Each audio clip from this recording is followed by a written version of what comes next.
Anybody any further than villains? Nobody? Wow. Well, let's give you a round of applause. Villains. Thank you, Kyle. Now, and you did the trip almost twice, right? Because you had a detour. Yeah. So I think we should go ahead and get started.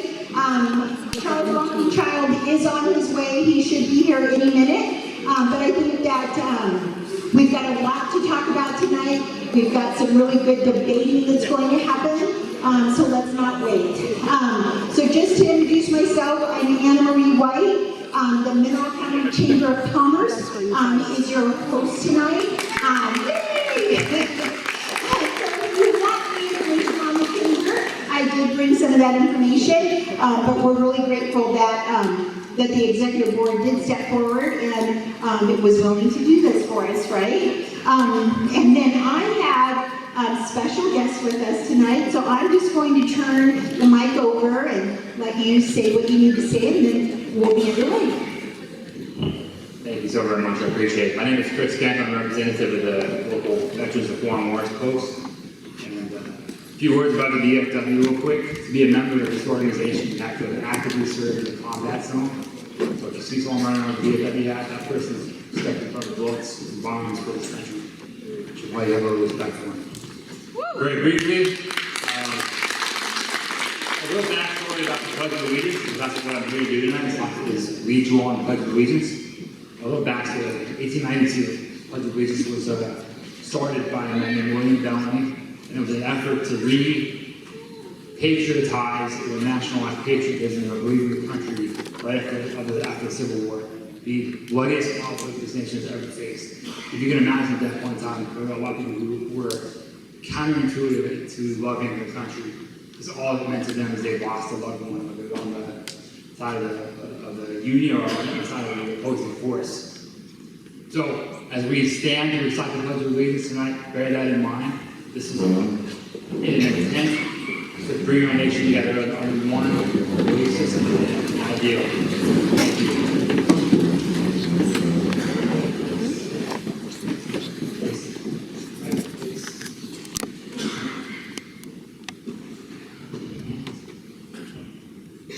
I pledge allegiance to the flag of the United States of America and to the republic for which it stands, one nation, under God, indivisible, with liberty and justice for all. Thank you. We really appreciate you guys. Thank you very much. So, I feel like a guest show host or something. You need to walk around with the mic. But I do want to introduce everybody to our moderator for tonight. This is Dan Rowan. Dan is a very, very good friend of mine. Well, he was until I asked him to do this at least. I don't know if we're so going to be friends after tonight. But Dan is actually a sitting commissioner in Sanders County. Are you still board chair? Or did you force somebody else to do it? Okay. And he's also a retired mayor of Plains. So this is Dan Rowan. Let's go ahead and thank him for being here with us tonight.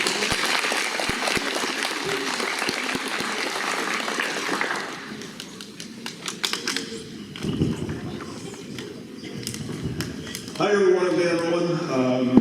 I told Anna that if no one else stepped forward, I would do this. I'm not sure how hard she looked after that. But anyway, glad to see such a good turnout. This is a lot of candidates. So with the time allotted, I think it will move fairly quick. The rules as I've been given them and understand them by your hosts is 2-minute introductions for every candidate sitting here in front of me. After that, there are debate questions that they came up with. I think some of them maybe by email, some of the postcards when you came in, perhaps. And again, if I get out of line, she's gonna kick me. I believe it's 30-second response to the question per race, and then a 15-second rebuttal and a 15-second final on those individual questions. And then we will go race by race. So that is how I understand it. I guess with as many candidates as there is, and I'll try to hold this closer if I'm not doing well enough, so don't tell me. If you guys could, as much as possible, I know we all get excited about our individual candidates that we're supporting, but if you could limit your applause, catcalling, things like this, it would be helpful so that we can hear from all the candidates here tonight. I don't anticipate anything getting out of hand, but I am thankful that we have Mineral County Sheriff's Office deputies here. Thank you for coming. I didn't anticipate any problems, but thankful that they're coming to assist. And with that, I think we will hand the mic over to the first gentleman on the row here. Please stand up, say who you are and what position you are running for, and give the 2 minutes. Also, I forgot to mention, we have timekeepers right up front, and I believe if I understand right, they are going to give a 30-second warning, a 15-second warning, and you're out of time warning. And so, the other thing is, please be courteous, talk about why you're running. This is not a time to bash your opponents. Say that on Facebook later when you get home. Let's try that again. Let's hear from the candidates, hear why you're running and what you want to do. My name is Luke Holmes, running for precinctman in 30. Been in Superior, Mineral County for almost 3 years now by way of Frenchtown. Get away from the big town. I'm running to hopefully preserve the small community feel in our morals.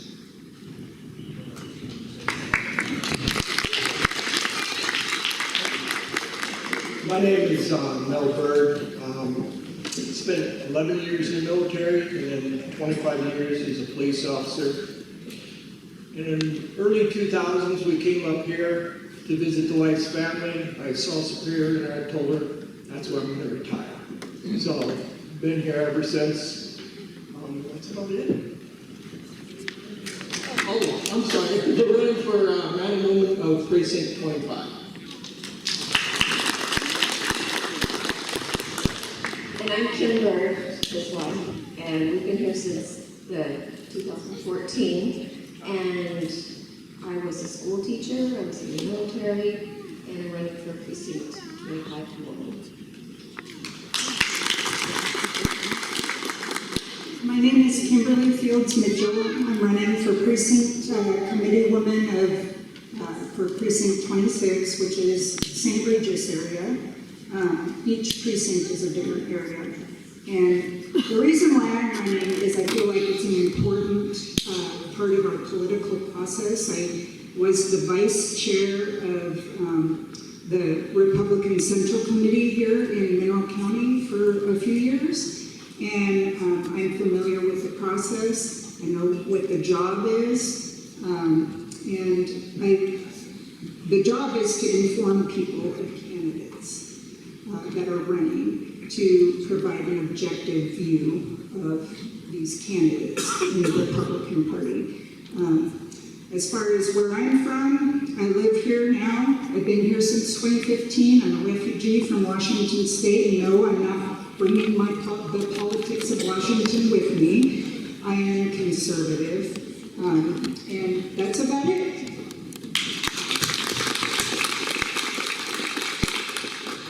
Hi, my name is Ron White, and I am running for Precinct 22, Precinct Man.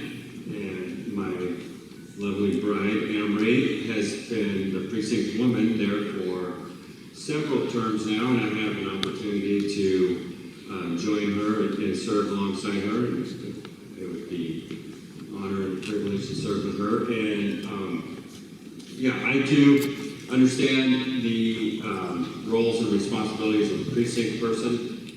Recently just attended an 8-hour training specifically on that topic. So yeah, I'm tired of sitting on the sidelines and wanted to get involved and figured this is the best way to do that. My wife and I own and operate White Horse Forestry, which is a forest management business, which includes timber harvesting. We moved to Mineral County 9 years ago from the Bitterroot to be closer to the mill in St. Regis, and of course, you guys all know how that ended up. But we love Mineral County and the people in it, and we're committed to being here and trying to make a difference. We've got 3 girls go to school here in Superior, 1 in high school and 2 in junior high, and been very involved, active member of the community as a youth soccer coach and that sort of thing. And yeah, one thing I will say real quick is a lot of people, I hear a lot of people talk about, oh, I only vote in the general. I'm here to tell you, primaries matter, so get out June 2nd and vote Ron White, Precinct 22. My name is Jim Bowman. I moved here in 1977. So I've been here ever since. I have got roughly 18 years on the Mineral County Reed District, roughly 20 years on the Mineral County Conservation District, and I think 9 or 10 years as a livestock 4-H leader in our 4-H program. So I'm deeply committed with this community, and I would appreciate the vote. Thank you. Precinct 30. Thank you. Precinct 30. Hi, I'm Erica Woman. I was born and raised here. I have been a Mineral County resident for a long time. I was only gone for a couple of years when I was very young, but otherwise I've lived here. I'm very committed to my county, my community. I'm going to say right up front, I'm not a radical politician, so you won't see me making nasty comments, or you won't see me calling names or any of that. I want to see good, clean politics, candidates, and the right people for the right jobs. And I've thought about this a lot since I was asked to run for this. And I volunteer, I've been a volunteer for 40 years in this community for one thing or another. I'm on the hospital board, I'm the county fire warden. So I do have a passion for what goes on in this county. And I'm running on Precinct 30. Please.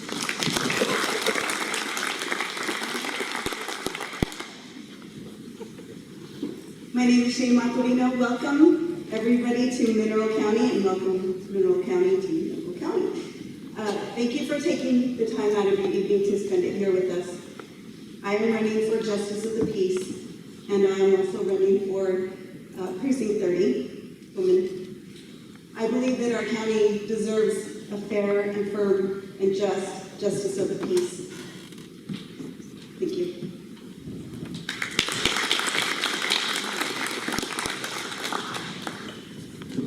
I thought I had a podium here, so. Good evening, I am Buffy Kelly, a longtime resident of Mineral County. I am running for Justice of the Peace because I believe our community deserves a strong, ethical leader who brings integrity, sound judgment, and fairness to the bench. Mineral County deserves a court that is impartial, professional, and grounded in facts. My education, work experience, deep community involvement have prepared me to serve in that role. I graduated from the University of Montana with a degree in history, political science, and secondary education with honors. I began my career as a children's case manager at Western Montana Mental Health Center. In that role, I worked closely with therapists, public defenders, probation officers, advocating for my clients in and out of the courtroom. That experience gave me a first-hand understanding of how our legal system impacts real people and families. I transitioned into business ownership to support my growing family. For the last 18 years, I've run a local insurance agency where I hold 2 securities licenses that are federally mandated and 3 insurance licenses here in Montana. During that time, I have always made it a priority to work for my community no matter what, even if that meant I would not be getting the business. My commitment to community extends beyond my career. I have served my Mineral County for a long time. I was on the Mineral County Community Foundation. I have coached soccer and what I would like to say tackle basketball. I also am a 4-H leader. I believe in this community. I understand our strengths and our challenges. As your Justice of the Peace, I will bring fairness, accountability, and compassion in every decision.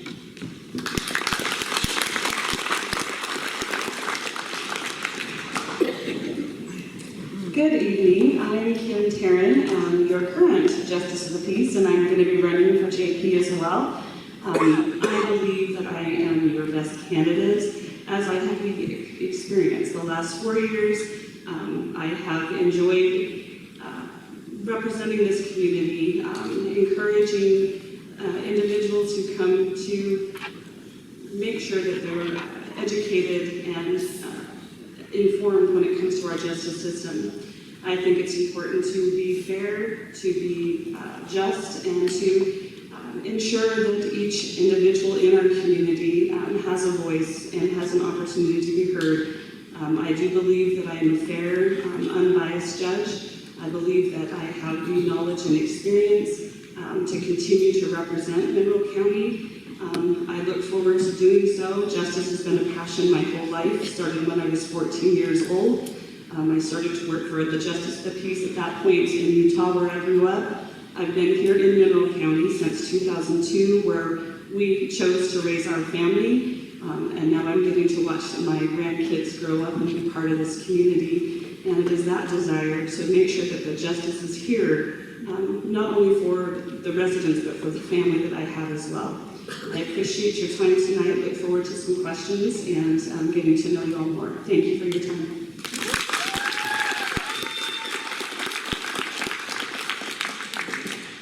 My name is Steve Reed. I'm a fourth-generation Montanan out of Bozeman, Montana. Sorry, I'm really sorry about that. My wife's a Grizzly. She's over there, and she's in Anaconda, so she can get even for you.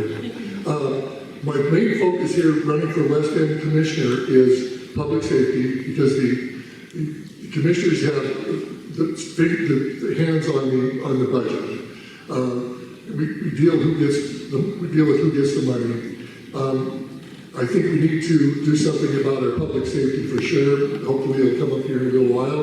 We can talk about that during that. The second one is housing, of course, is a big issue, and I've been working on some of that with Lieutenant Logie here the last couple of months. Even though I don't have the job, I come from the contracting business industry, and I know a lot about it. My fourth one is bringing some business, new ideas, tourism to this county, because the logging industry, the mill situation is probably not going to happen unless it's small mills, super high tech, not very many employees, but they do generate money. So the idea is we do really need to generate some more funds, some more tax money, property tax money to keep us going. Right now I believe we have a $700,000 budget deficit, if I'm not mistaken. And we're always making and chasing money. I think we need to build this area to a point where people will come. Tourism is probably our best bet. It's been a playground for so many people here for so long that they're coming. I'm just telling you, they're coming to play. And some people are coming here to take away from us. In St. Regis alone, we've lost 4 businesses to out of state own it, and they don't care about community.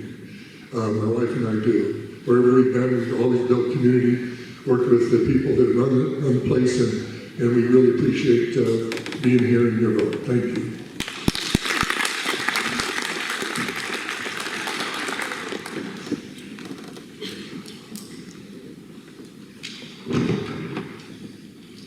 Welcome, everyone. I am Deborah Shepard, one of the candidates running for West End County Commissioner. I'm a lifelong resident of Mineral County. I have 2 beautiful daughters and 8 amazing grandchildren. I live outside Superior with my wonderful husband, Craig. I can work independently, handling many projects and meeting deadlines. Organization and problem-solving skills are some of my greatest assets. Communication is one of my strong points. I have the ability to listen to the needs of others and interact effectively with all types of people. My objective is to provide West End and Mineral County residents a professional service in a team-based environment. I have many years' experience as a co-owner of successful businesses, and I am very passionate and take pride in every aspect of my life. Thank you.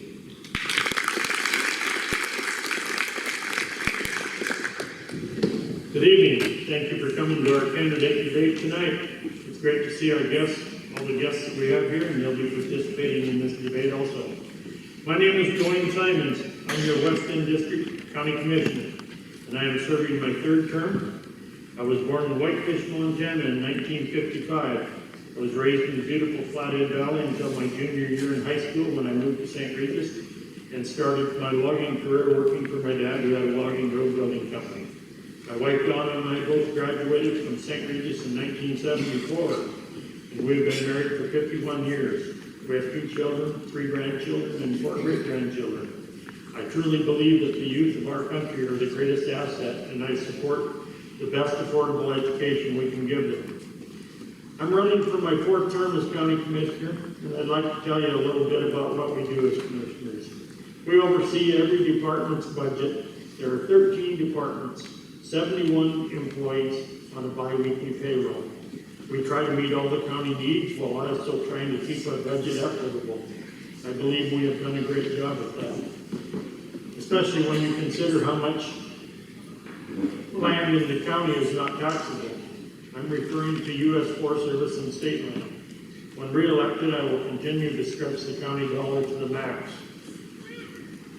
We always keep our taxpayers in mind when we build our budgets, and a big reason for that is 60% of our population in Mineral County is now retired, and we try to maximize every dollar in our budget.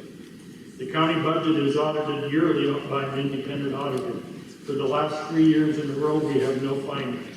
Now that's a big deal. We do good at that. We always try and keep the taxpayer in mind. We have around 100 people still employed in the woods. We have bark plant in Superior and posted bulk plant in St. Regis. My dream as a commissioner is to bring a small modular mill back to Mineral County and employ as many of our younger generation as we can. Thank you, Dwayne. All right.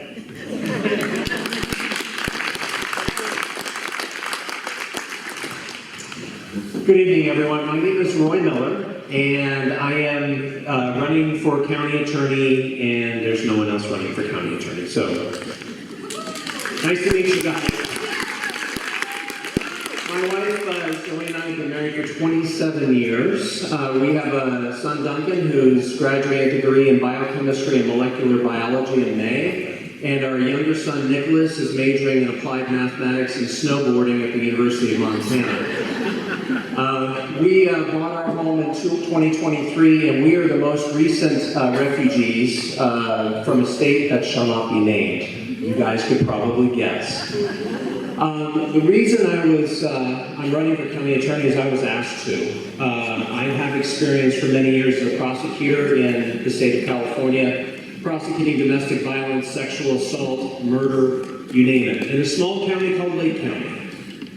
And for California, 50,000 is a pretty small population. I then was in private practice for over 20 years, handling criminal defense and civil cases. I have handled family law cases. I practiced in state and federal court.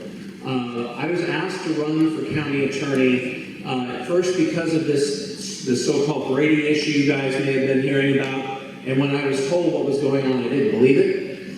Because in 30 years of practice, I've never heard of anything spiraling out of control the way it did. I did my research and reading, and it was crazy. So I'm going to be emphasizing communication with the Sheriff's Department, working to reduce the backlog of cases and ensure a just and safe criminal justice system for everyone. And in my spare time, I'll be going into the schools, talking to middle and high schoolers about the Constitution and leadership and the fact that our young people are our future. And that's something that's very, very important to me. Thank you.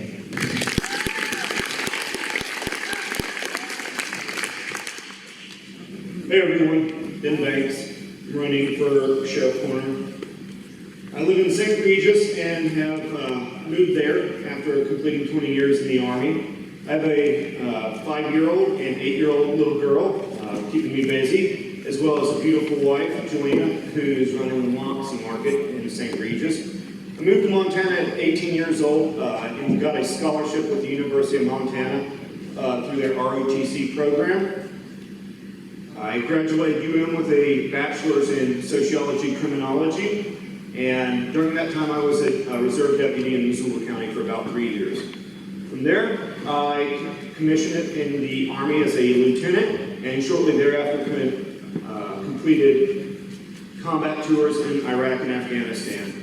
Shortly after that, I became a battery commander, and I had about 130 high-speed soldiers under my command. I made it to the rank of major, and I decided I didn't want to be a staff officer, so there was a program where you could become a federal law enforcement officer, and I took that. I went to Fort Bragg, North Carolina, with a population of about 250,000, and focused on felony level crimes such as homicide, deaths, and SVU crimes. I made it to the position of a supervisory special agent, and I had about 10 to 15 agents working for me. During my time in the Army, I have supervised 200 to 300 individuals. Once I retired here, I made it about 6 months through retirement before I decided I wanted to serve my community again. I worked for Mineral County Sheriff's Office for about 1.5 years before stepping away to DCI. I look forward to hopefully having the chance to serve you again. Thank you.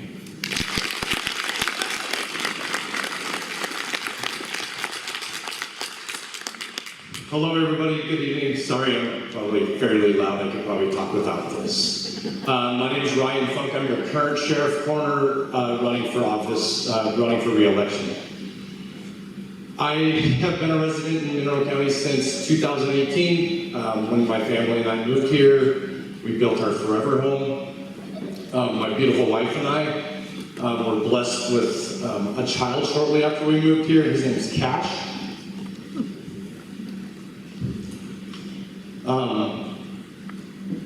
He's probably the biggest blessing that one could ever ask for. I'm a 3rd generation born and raised Montanan, and Cash is 4th generation born and raised.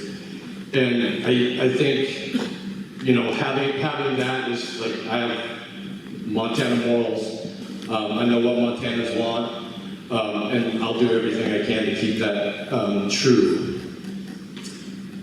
I believe I'm the longest employed person in the Mineral County Sheriff's Office. I've been here for over 8 years. We've seen a lot of turmoil. Everybody's had a lot of good bosses, a lot of bad bosses. I haven't ran from bad bosses. I've continued to stick it out because this community means a lot to me and it means a lot to my family.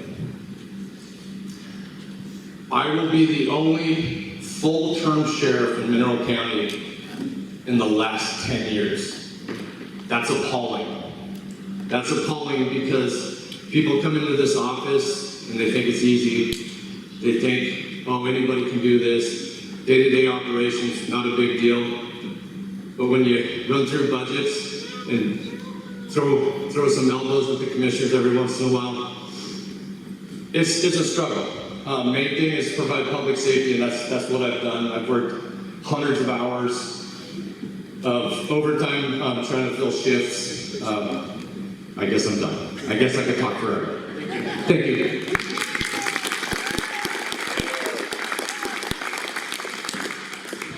Hi everyone, my name is Jeff Stanek and I'm running for House District 9. I was born on the Air Force Academy in Colorado Springs, and I would later serve in Afghanistan as part of the 375th Security Forces. I'm a social studies teacher and a basketball coach, and I've coached on and off at St. Regis for 8 years now.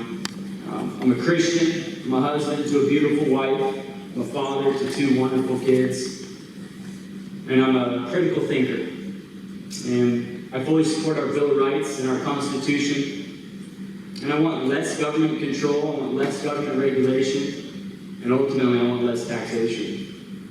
And this brings me to the reason why I'm running. We currently have representative in District 90 that has voted to increase the size of government and to increase property taxes on certain individuals.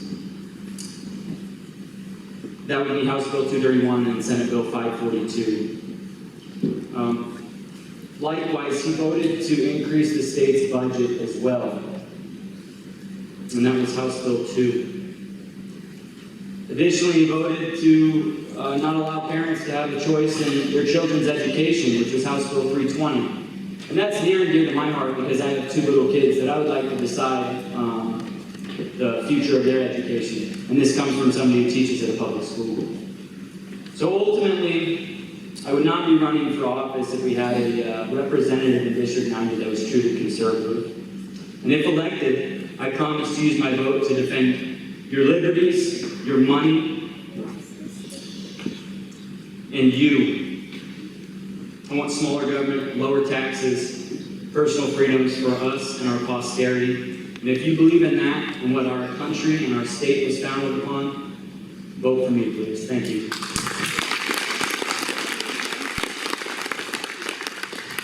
Good evening. My name is Kelly Irvin Williams. It is my honor to be sitting between these rock stars. I'm also running for House District 90. I met both of these gentlemen in our last campaign for Senate. I respect them both very much. I appreciate you bringing those points. I want you to know one of the issues they're starting to flirt with is also sales tax. And one of my concerns, and I am not for that, just so you know, and I think it's going to be an interesting conversation that's coming that we need to be paying attention to. So anyway, I live in Houston. I'm on the West Valley Community Council. I have lived 27 years in Montana just because it matters to you, and the rest in Kansas. Good news, nobody's ever threatened by Kansas. That's actually what helped me build my business. I own Maisno Gymnastics in Missoula. I built it from the ground up.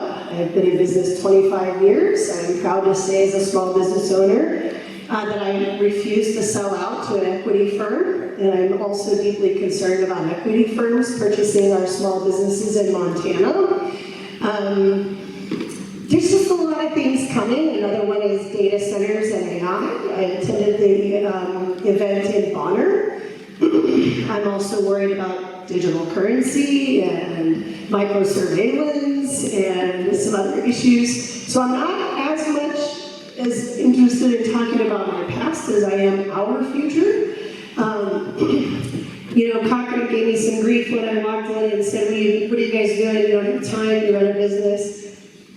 For the record, he was messing with me, by the way. For the record, most of us in Montana still run small businesses, and we need to keep that alive. So, thank you. Hello, I'm Curtis Cochran, I'm the state representative for House District 90, Frenchtown, Houston, 6 Mile, 9 Mile, Petty Creek, Alberton, Tarkio, Lozo, St. Regis, Superior, Hagen, DeBorgia, Saltese, Paradise, Montana. That's our district. 11,000 people. The state representative, there's 100 districts in the House. There's basically the judiciary structures and basically 11,000 people in each district. And I was elected in 2024, 70 years old, born and raised in Montana. Do I get to rebut what my other guy said now, or is that later? Yeah. I've got some paperwork here. House Bill 231 was the property tax homestead exemption. In 2024, I wasn't in the legislature. The governor had a property tax task force. His property taxes from 2020 to 2024, our appraisals rose, our house property values rose 60%. 60% in 4 years. We were getting taxed out of our homes. The most vulnerable citizens in Montana were the elderly and the young families. That was the #1 deal. And that's what this House Bill 231, the homestead exemption, is the only bill that came across the floor to lower residential property taxes, and I voted yes. I was not going to be the legislator to vote no. And our budget was balanced. We have a constitutional amendment in Montana. We have to have a balanced budget. I've got figures here from the Legislative Fiscal Division. Our budget rose 0.7%, not 13% like some groups will be telling you. That's just not true. You can look it up yourself. Legislative Fiscal Division, you'll get the budget numbers. Anyway, I'm running again. To be honest, I was pretty naive going in with the raw politics in Montana. As a freshman, okay. Anyway, I'm running for re-election. I want to vote Republican. It's a Republican primary. Let's keep our state red. Thank you. Thank you for hosting this event. My name is Nick Sheedy, and I'm running for Montana's 1st District for U.S. Congress. I'm on the Libertarian ticket because I think the two dinosaur parties have been, unfortunately, on life support for the last probably 20 or 30 years, and they've been brain dead probably for the last 10 or 15. But I grew up in Big Fork. I graduated high school in 1992, and like so many kids, I went off to college out of state. Graduated from Linfield College with degrees in political science and philosophy and religion. My dad liked to brag that qualified me to have deep thoughts about being unemployed. I did do some postgraduate work to be a history and civics teacher, but life had other plans, and I've worn many hats since then. Was a commercial radio announcer for a while, ran a small forestry contracting company, did some logging, and produced a lot of firewood and fence days. For the past 14 years, I've pursued my passion as a professional genealogist and research historian, and I was the lead genealogist for the PBS television show Finding the Roots for 12 years, 10 seasons. My wife and I were fortunate enough to look around in 2020 and say, where do we want to raise our 4 boys? And I said the Flathead Valley was a wonderful place to grow up, so we moved back to Columbia Falls 6 years ago. Yeah, nearly 6 years ago. And we're very blessed to be there. My sons are 12, 10, 8, and 6. And as a libertarian, I think that we need to look at every law we pass and every federal policy and say, does this improve or does it infringe on our individual liberties? I also think that we need to turn away from these endless, undeclared wars. And our servicemen and women who are all volunteers should not be placed in harm's way at a whim without a formal declaration of war by Congress.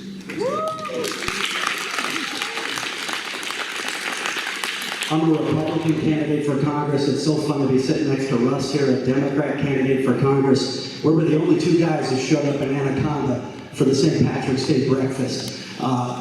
Democrats, Republicans, independents, libertarians, all in this room. 20 years ago when we were getting blown up in Iraq, they didn't ask if we were Democrats, they didn't ask if we were Republicans, they didn't ask if we were independents or libertarians. They wanted to kill us all. So God bless every one of you for being in this room tonight and for being here. My name is Aaron Flint. I want to talk to the Republicans because don't believe the fake news. I am so glad we have a Republican primary in this race. There's 4 candidates in this race. I am the Donald J. Trump endorsed candidate in this race, and I'll tell you why. Because I'm a fighter. I'm a retired lieutenant colonel who served in Iraq and Afghanistan and then spent the rest of my career in special operations. And then when I came back home to Montana, I got behind the microphone and we continue to fight for these communities every single day. I don't just show up because I want some stupid title to go do some thankless job in Washington, D.C. I show up because my family homesteaded in Iraq. My dad was a bartender at the Beer Scoop who had to chop firewood so he could afford to see my brother and I when it was our time to visit. My mom was a waitress who worked holidays so she could put food on the table. Those are the working families that I'm going to relentlessly fight for because we are going to make the Montana dream affordable again. We're going to keep Montana, Montana. Frankly, we're going to keep America, America. Not only did I get President Trump's endorsement, I want to tell you, I was inducted into the Montana Pro Rodeo Hall and Wall of Fame. Here's why. They said every day when Aaron Flint gets behind that microphone, he fights for our Western lifestyle, our Western culture, and our Western way of life. And I'm going to fight like hell to get your vote to do that every single day in Congress.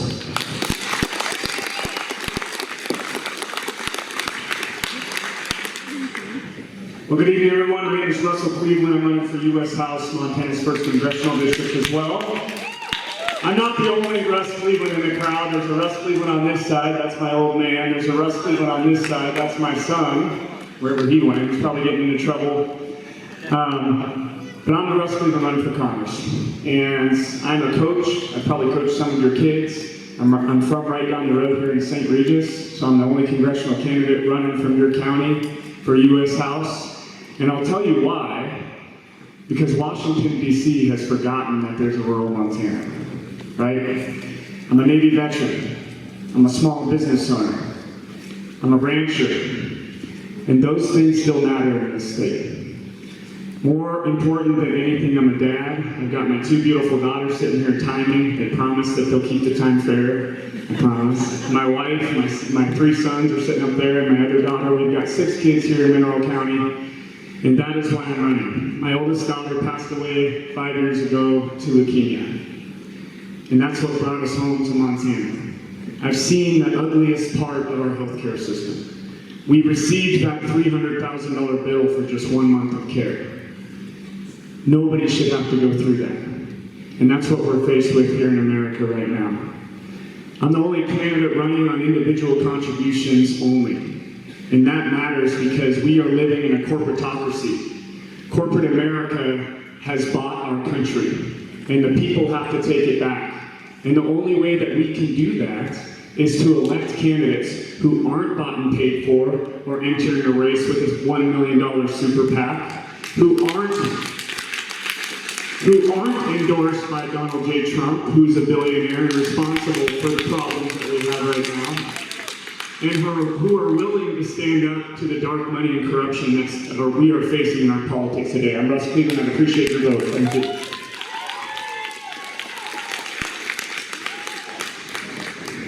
Good evening. My name is Ray Curtis, and I will tell you a little bit about myself. I grew up on the Bozeman Pass along Interstate 90, but back when it was 2 lanes, born in Townsend. I have climbed telephone poles right along the Clark Fork River here for the railroad. I eventually ended up going to the University of Montana,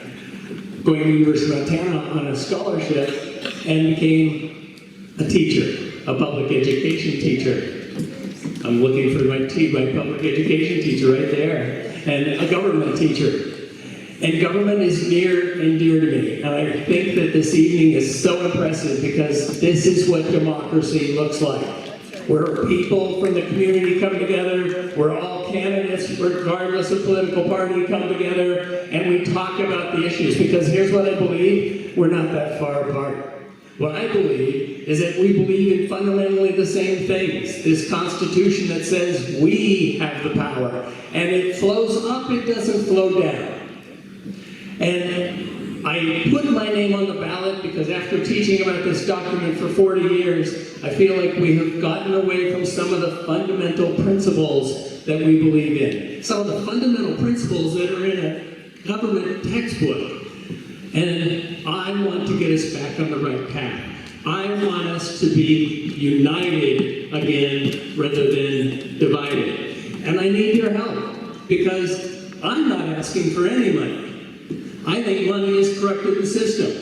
What I need are citizens to talk about the issues, talk about the candidates they care about, and then act on that. I have faith that citizens can do the right thing. Now, I need to tell you quickly, I put my name on the ballot for Western District Congressperson as a Republican because I believe in the old school Eisenhower Republicans.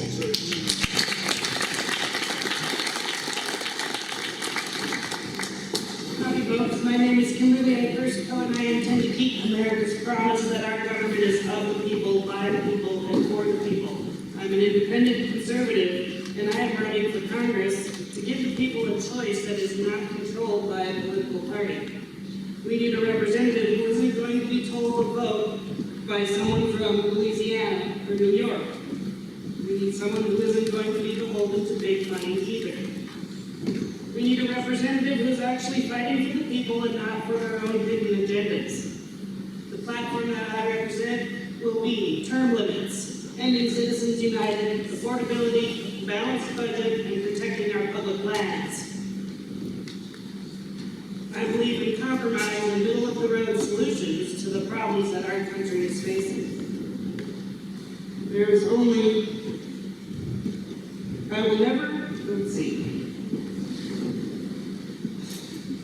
I'm really nervous. There's only one area I'm not willing to compromise on, and that is selling our public lands. I will never agree with that. I will be supporting the best ideas and platform planks from both parties, and I will not be reaching for the fringes of each party. I will represent all of Montanans and not just half of you. I want to make C-SPAN boring again. We can have a country where representatives work together and solve the problems of our nation. We need representatives who are willing to make the hard decisions to balance our budget, solve our immigration crisis, and say no to new wars. I plan on working hard for all of Montanans. Thank you, everybody, for being here.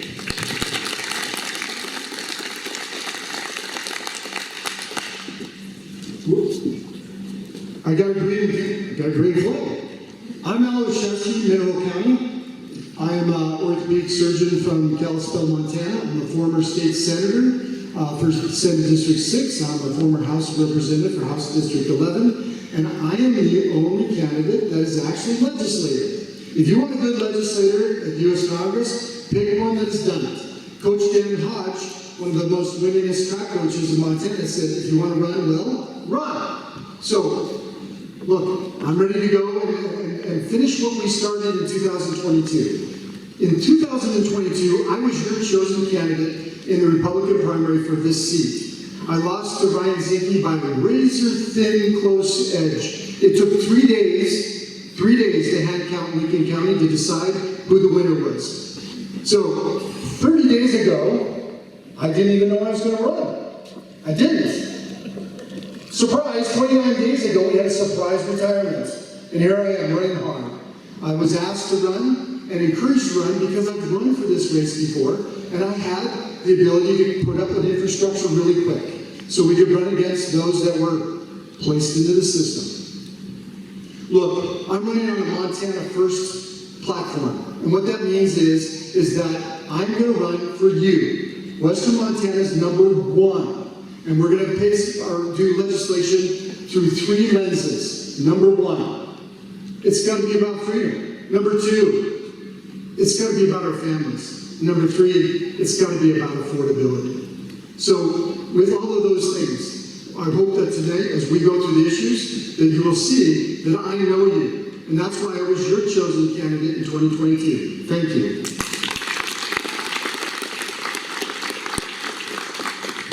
Thank you. Hi, my name is Ryan Neal. I'm running for U.S. Senate for all of Montana.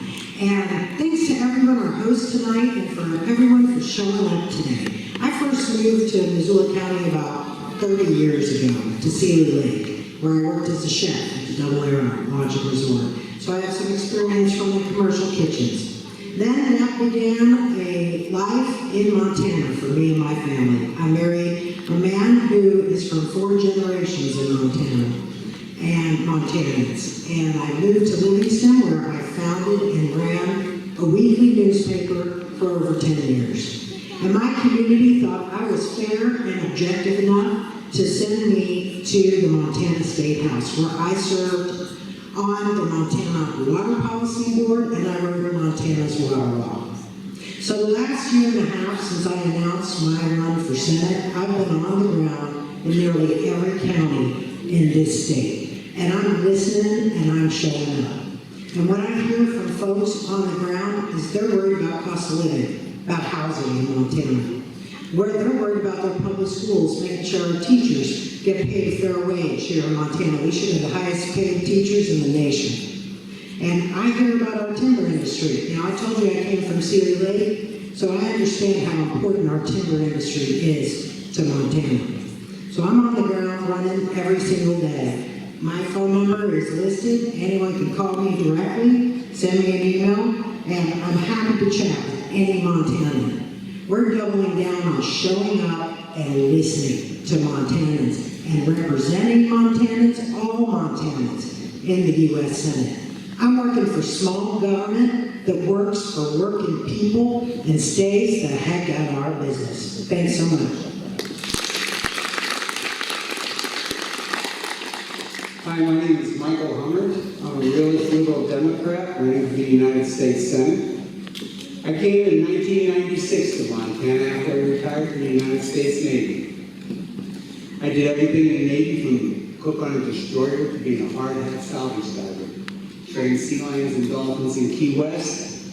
Somebody had to do it, I volunteered. So, what I'm bringing to this race is I hope unity. Because the things that need to be fixed in this country can't be fixed by the Democrats, or it'd be fixed.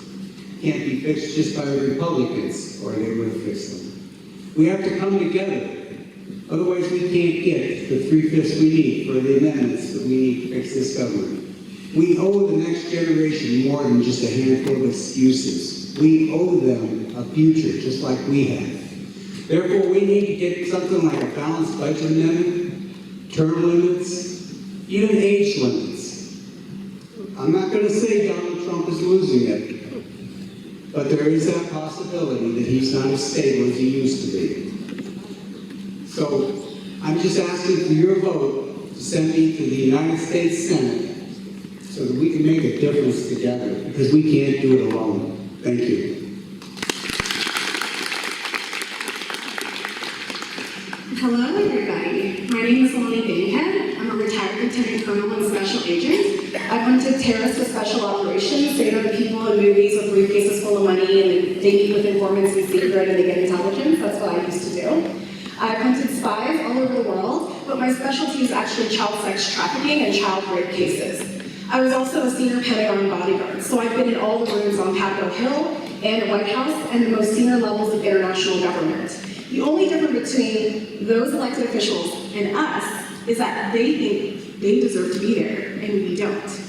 They're no better than you or I. And I'm a third-generation service member. My family has served this country going as far back as World War II. Everybody in my family is either military or law enforcement or both, down to the dog. My police K9 who recently retired, she finds child pornography evidence and protects kids from cyber or sex crimes. My husband was one of the first people in Afghanistan after 9/11.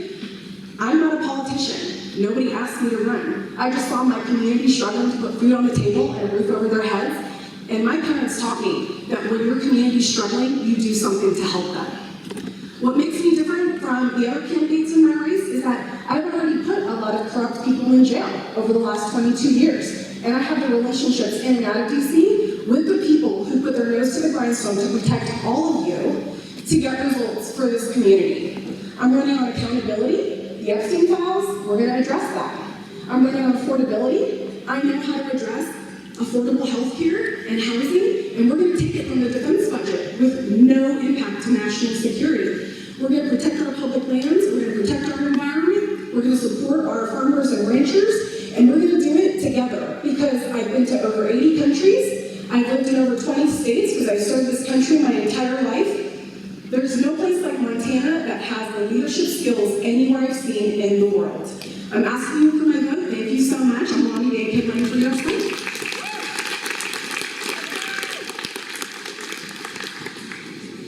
My fellow Montanans, I'm Kyle Austin, candidate for the United States Senate. You're going to find me on the Libertarian ballot. You're probably like, well, why is this guy on the Libertarian ballot? Well, I've been a lifelong Republican. My grandfather was a lifelong Republican. And with the dysfunctional Republican Party, I felt it was appropriate this year to run on the Libertarian ballot to give conservatives in our state a choice. So this primary election is very important that you vote on the Libertarian ballot and vote for Kyle Austin for the United States Senate. Now, a little bit about me. I was born, I'm not a career politician, okay? I was born on the highland. I was raised on a farm. I farm and ranch. I went to the University of Montana where I got my doctorate of pharmacy degree. From there, I practiced pharmacy for the last 18 years where I owned Farm 406 in Billings and Butte. Okay, so now I'm running for the United States Senate. You're like, well, why? Well, this is why. DC needs a businessman, okay? A businessman that understands the government overreach, the government corruption, the waste, the wasteful spending. We need to cut that. We also need to reinforce our borders. Healthcare is a big concern for everybody, no matter if you're Republican or Democrat. So as a pharmacist for 18 years, my plan is Healthcare 2.0. We're going to overhaul the entire healthcare industry. We're going to get rid of the wasteful spending. We're going to consolidate it, and we're going to run it like a business. Agriculture. Agriculture is a big issue in eastern Montana. Maybe not over here, but in eastern Montana it is. We have to address that before our farms and ranches dry up completely.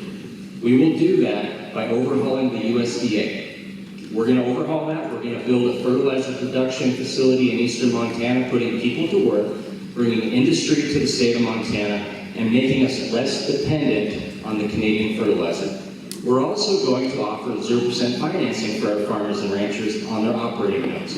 I am Kyle Austin, candidate for the United States Senate, and I appreciate your vote.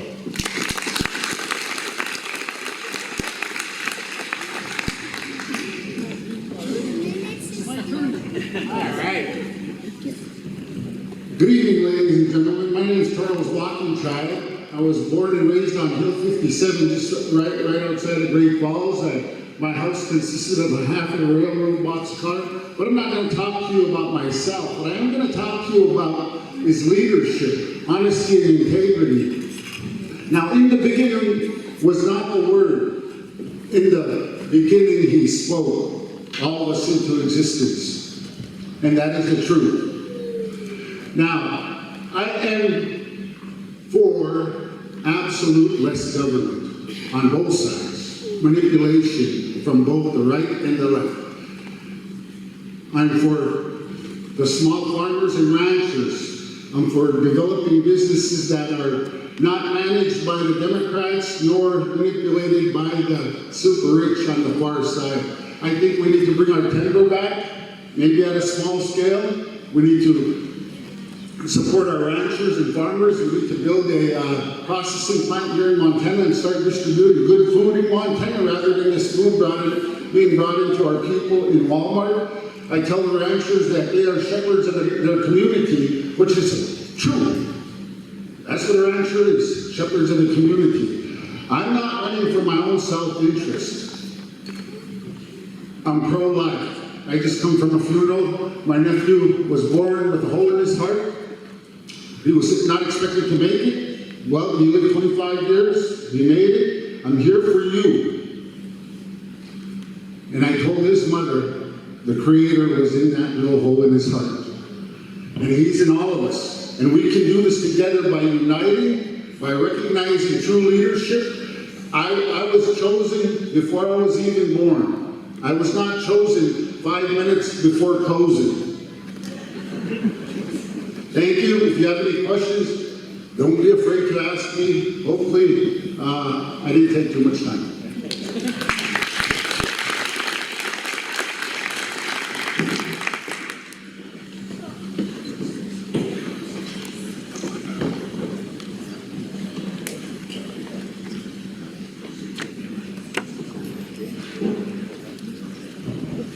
Okay. Deanna has questions lined up, and they are going to go by race. So we will, again, I believe the format, if I understand it right, is 30 seconds for a response to the question, 15 second rebuttal, and a 15-second closing. The timekeepers are doing excellent. This will be impossible without I really appreciate that. Went pretty well. I think there's probably a lot of people itching to say something again when it's their turn, but try to stay on topic if you will. And see, I already messed up. We're going to the other end. This is Senate candidates.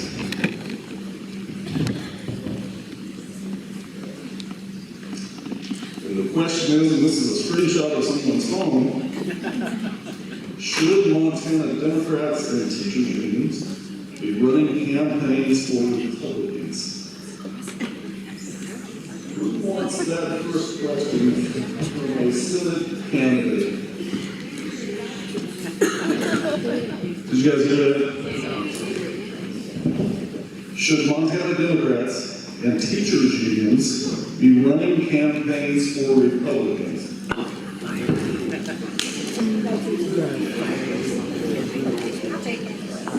Take that first and look at it. I would definitely not. You know, I think Montanans, we run our own school boards. We locally elect all our own school boards. And our school boards negotiate, you know, with the teachers unions. So when you have a Democrat or Republican,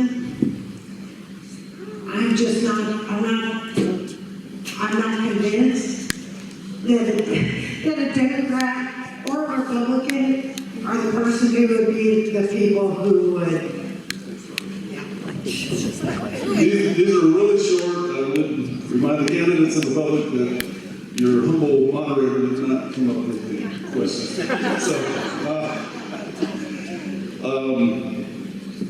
I apologize, I can't remember your name, but you're the next Senate candidate, are you not? Okay, so we're right down the line. 30 seconds. Citizens United gives everybody the right to organize, and I think the unions should personally stay out of politics. There's a lot of members in unions that don't get a say. They have to put their money into it, and then there's a few people at the top decide whether it's going to be Democrat or Republican that they support. I think that the people themselves should have the answers, and they should make their decisions themselves and not have unions make it for them. So we talked earlier about bridging the gap between left and right, and I think at the end of the day, what's most important is that we come together to support our children and our education systems, period, dot, end of story.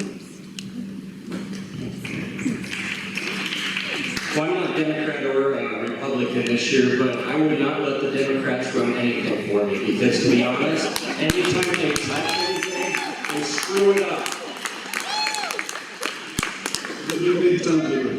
What was the question? The question was, should Montana Democrats and teachers unions be running campaigns for Republicans? Well, here's the thing, I think we should keep education out of politics. I wouldn't allow the Democrats to get too far involved in the Republicans. I would have them teach true history, and I think that every student, every teacher deserves a salary of $65,000 a year, and that should be standard because they use their money to purchase materials for the kids, and they are vital to our community. So it's an educational system that we need to change. But no, I would not allow any Democrat. Thank you. So we'll move down the line and give a 15-second rebuttal, or if you want. Once again, it comes back to just what the people want. I think that we need to extract these large entities, corporations, unions, completely out of policies in the picture. So, thank you. Lonnie? Education should not be political. Educators are paid at the bottom of the country here, and we need to improve that, and we need both sides to come together to support educators. When our kids get quality education, that gives them every opportunity and the best possible hope of living their best lives.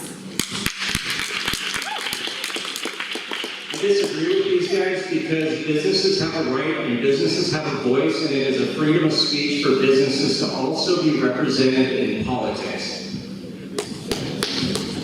15 seconds. 15 seconds. Well, ideally, we shouldn't have no unions. If we have healthy, happy teachers, we have healthy, happy students, We just need to focus on the curriculum, math, science, and history. We're being beat all over the world. We're ranked 27th in education. Let's change that. The answer is no. Very well. And so we'll start here next, and we'll go. Anna, do I have that right? Another 15 seconds? Or was that? I think they've all had green lights at the end. Okay. So yeah, I need someone to help me keep track. That's fairly fast paced, folks.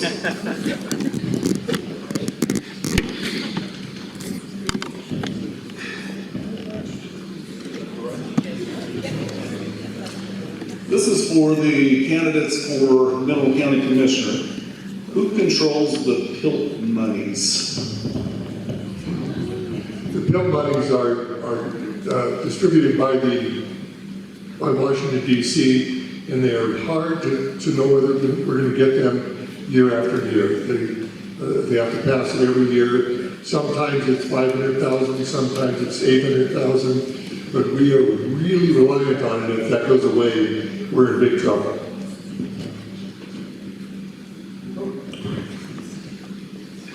I agree with him, and it's also the Forest Service. Yes, PILT comes from the Forest Service. Standing payment in recent history has been about $600,000 a year. We just hope that it keeps coming because PILT stands for payment in lieu of taxes.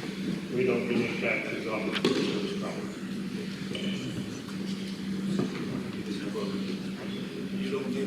I don't need anything.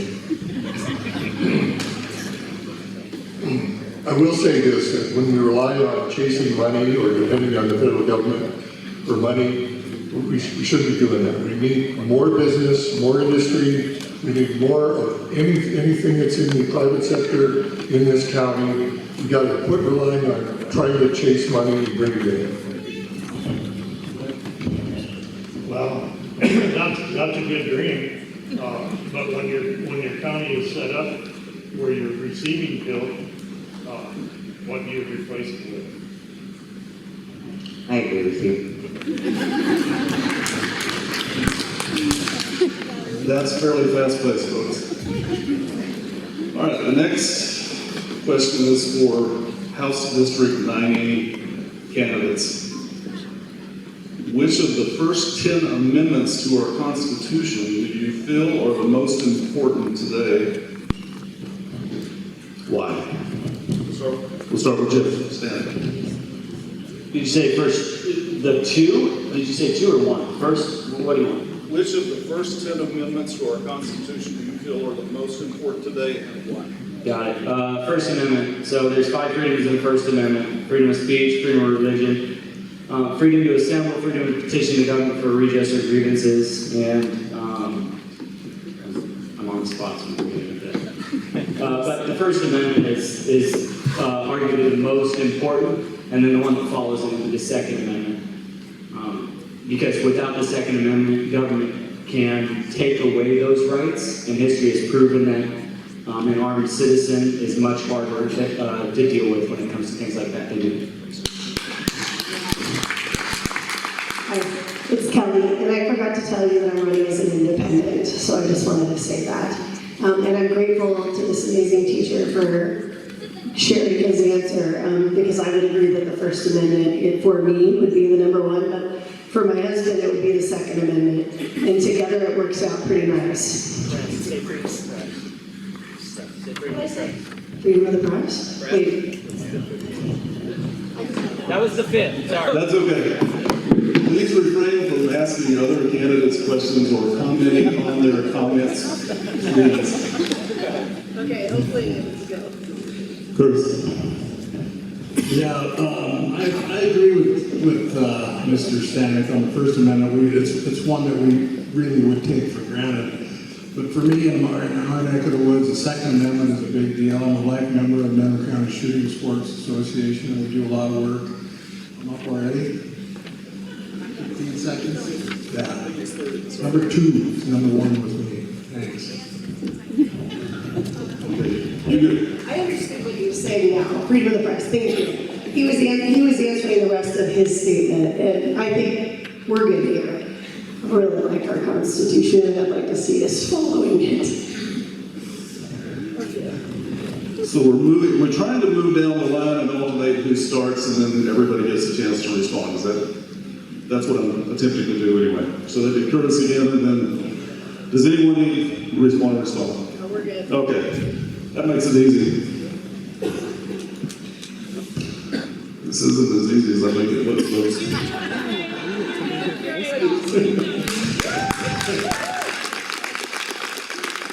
Next question is for the sheriff's candidates. What is a Brady cop? What problems does a Brady cop cause? Are you now or have you ever been designated a Brady cop? All right, I'll start on the back end. I'm not a Brady cop, nor have I ever been. Brady is off of a Supreme Court decision involving Brady. There's two different cases, one involving Brady and one involving Giglio. Basically, it officially calls in your integrity as a law enforcement officer on duty.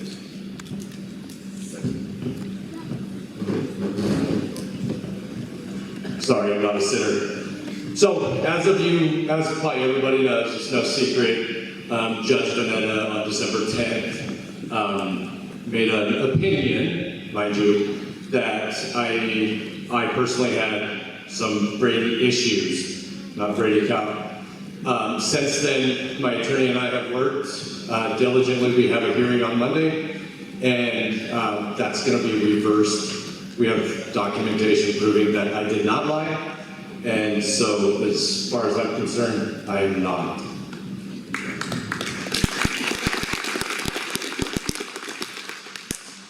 I understand you hope it's going to get reversed, but as of now, do you have Brady material against you?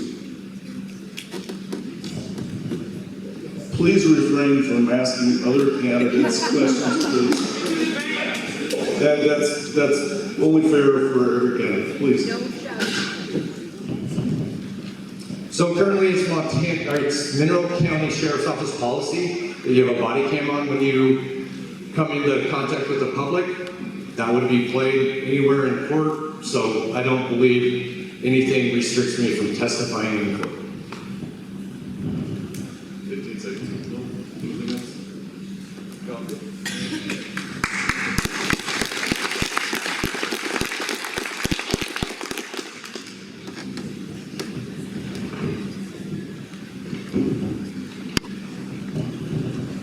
The next group is precinct men and women candidates.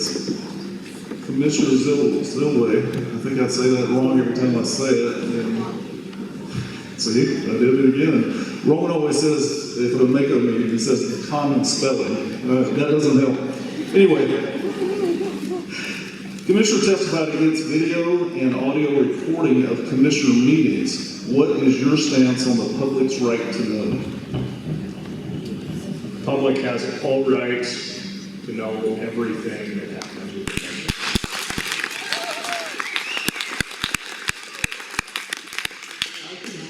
The public has every right to know everything that goes on. I also think that the public has every right to know everything that's going on. And I also have sat in on a few of the commissioners' meetings, and they are not showing everything that's going on. So I think that needs to be addressed.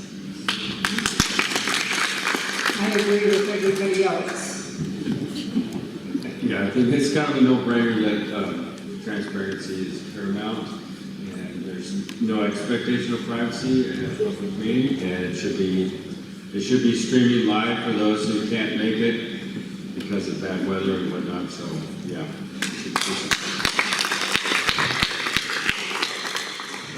I agree with that. It would be nice to be there in person, but the video will answer any questions and open to the public.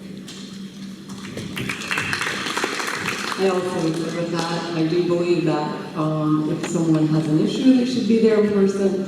They shouldn't have someone representing them that's sitting on the other end of it, but I do believe that we should all have the right to see those meetings.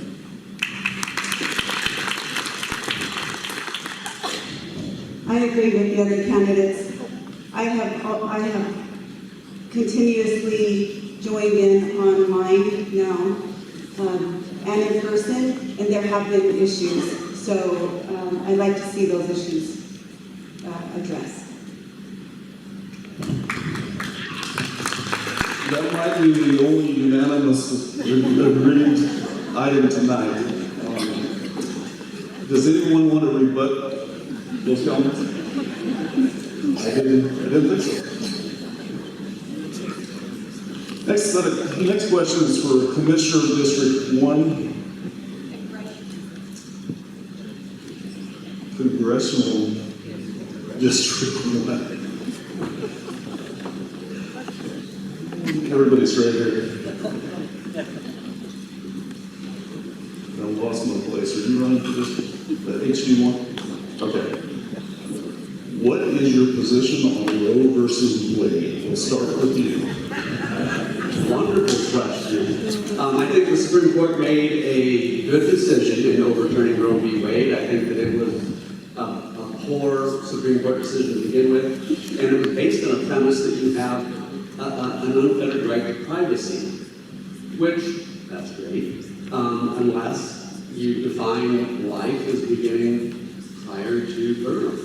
And so I think that ultimately the question about abortion is, when does human life begin, and when does that child deserve to be recognized as a person with legal status?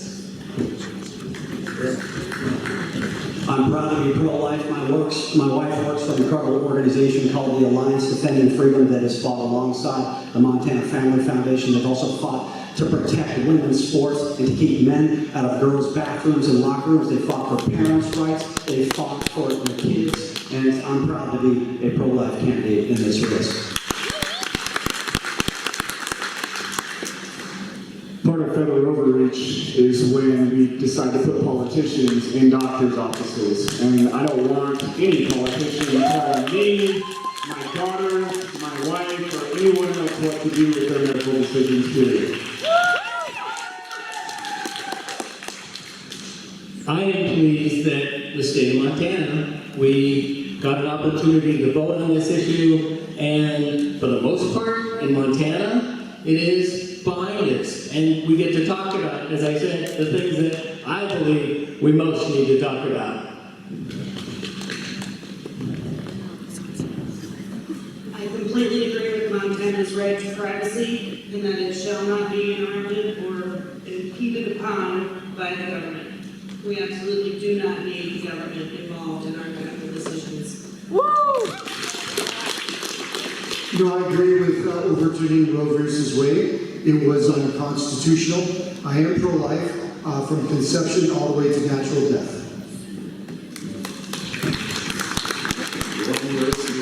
District 1. We'll go to the next person in line to offer a 15-second rebuttal.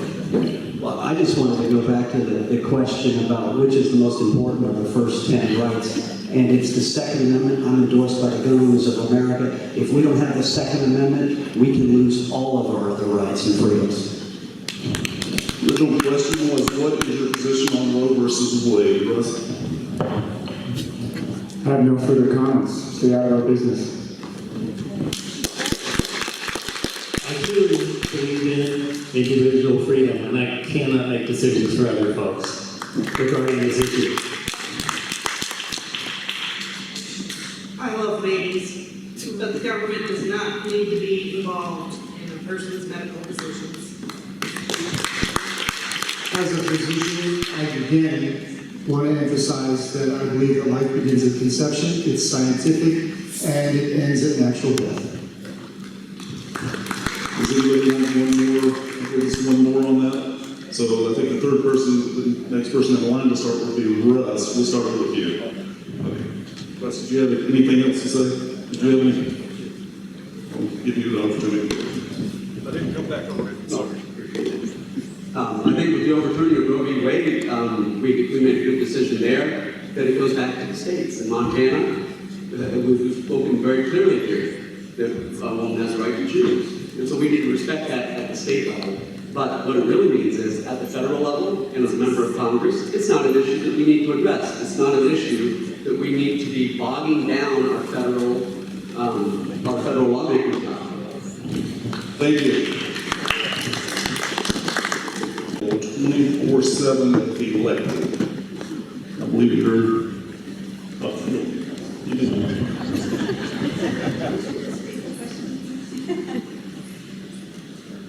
Will you be available 24/7 if elected? When I'm elected, I will be available as much as I possibly can. I do have a family. I do believe in God, and He has given me a beautiful family of 7 daughters and a husband who is a first responder. And I will be available as much as possible. So, yes, absolutely.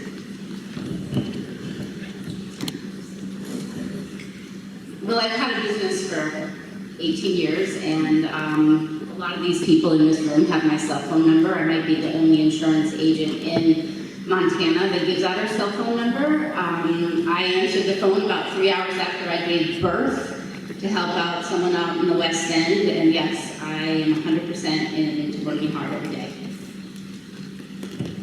Hi. I also agree 24/7 is important, but I also realize, having been in that position, that it's not always possible.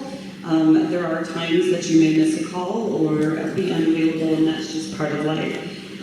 But you have to do your best to be available, even when you're away on vacations. I've taken hearings and calls, and had to sometimes cut a vacation short to be available.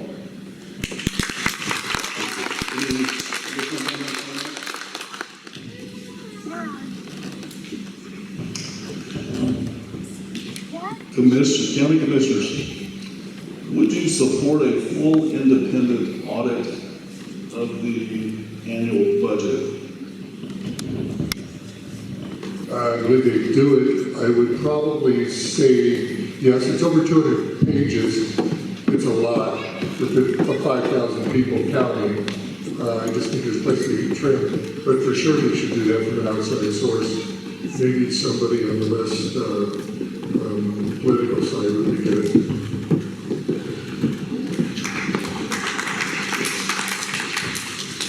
Absolutely, I agree that we should have an audit for the budget. It is already being done every year though, as of now.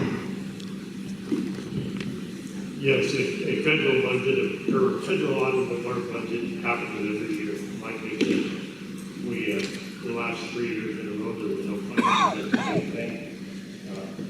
I thought it was. I think everyone agreed. Do you want to follow? Actually, it was Deb's turn, I guess. Do you want to follow? Deb will pass away. Do anything else? You want to rebuttal to your own comment? Concerning the budget, it's not a matter of whether it's going to pass an audit. It's what the priorities are. I believe there's places in the budget we can trim, and we can apply to other places. Public safety is one, housing is another. There's a lot of stuff in that budget. Thank you. Back to the sheriff's candidates. We'll start with Sheriff Funk this time. False, unproven accusations against anyone posted to social media is harmful. What can be done by law enforcement to prosecute this? Well, first of all, we don't prosecute charges. We bring charges forward. As far as I'm concerned, social media has turned very cancerous, not only in this county, but statewide. People believe they can put anything they want on social media, people will believe it, and they don't understand the ramifications to one's self and to one's family. So I think people need to pay attention to what they're posting and understand that if this was your family, how would you feel? Thank you. I do agree with Sheriff Funk's assessment that social media has become quite vitreous. That being said, I do believe that people have the right under the First Amendment to say what they want. However, we need to keep it within decent courtesy. So So I understand First Amendment, right, freedom of speech, but you don't have the right to, A, tell lies and make false accusations against somebody and think that's okay. That's happened to me. I won't stand for it, just as I won't stand for anybody to abuse the citizens of this county.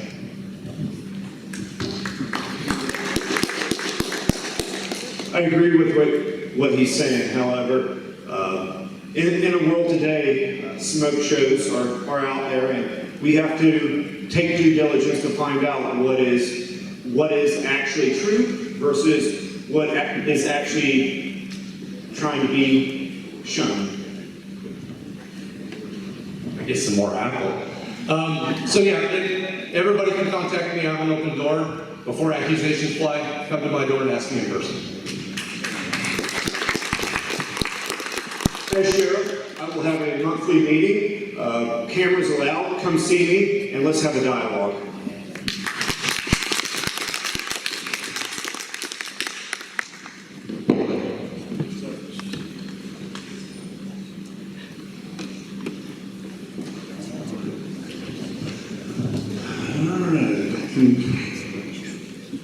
Yes, HD1 again.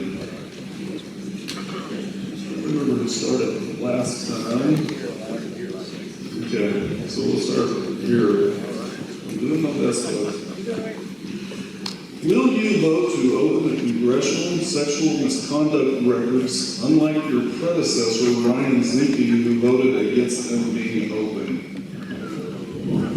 Yes, and I would also add that I want the Montana Democrat Party to turn back every single dollar that they've gotten from Bill Gates, the Epstein associate, and the entire Gates family, and look at the Montana Democrat Party operatives that are all over the Epstein files. The Montana Democrat Party, tragically, is the party of Epstein.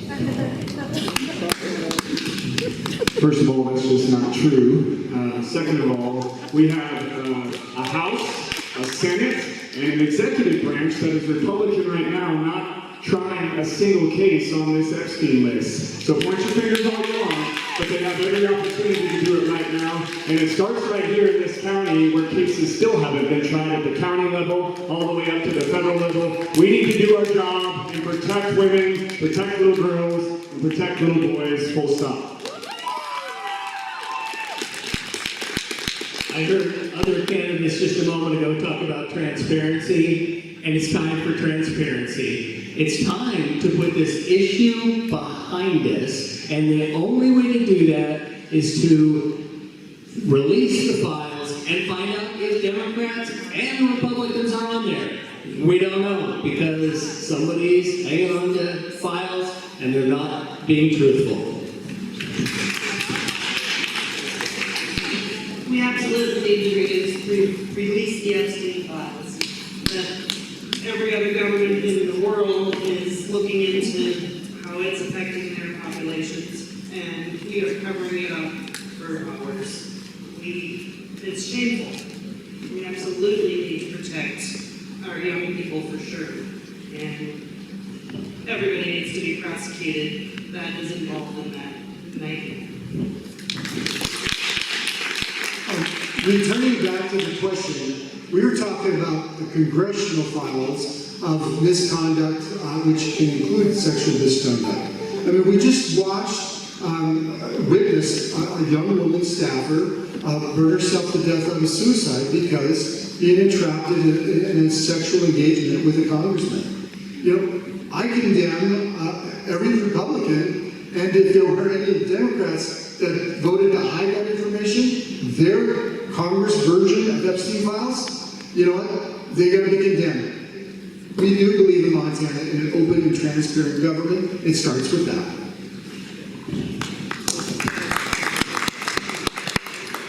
I think absolutely that the files, that the investigation should be open, and not just because you have a few perverts up there who are, doing some hanky-panky, but it goes to the heart of a person's integrity. Because if you are if you engage in sexual misconduct, it's not primarily a sexual crime, it's an abuse of your power.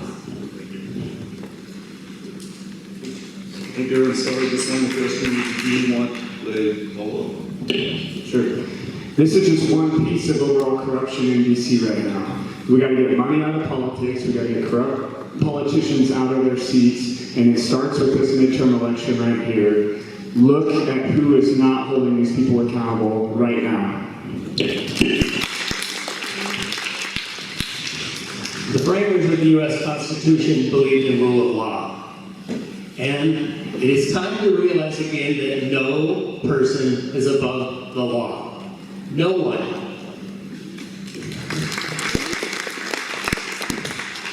Every representative who voted to not release those files needs to be unelected.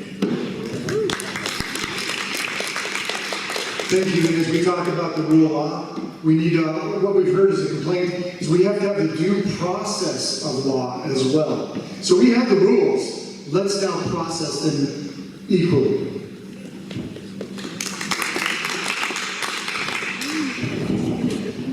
Again, I think that we as the voters have a right to know what our representatives are, have done to conduct themselves in public office. And if they're abusing their power through sexual abuse, that goes to their integrity, and if they will abuse their power in other ways, and we need to have that open public. 15 seconds goes by quick, folks. 3.5 months ago, 51 illegal aliens are arrested in St. Regis, Montana. Meth, fentanyl, cocaine. You can't stand up here and pretend to care about women and girls when you sat silent for the largest human trafficking and sex trafficking operation that took place without open borders that you guys stood silent for. That happened right here, 10 miles down the road. Not a peep.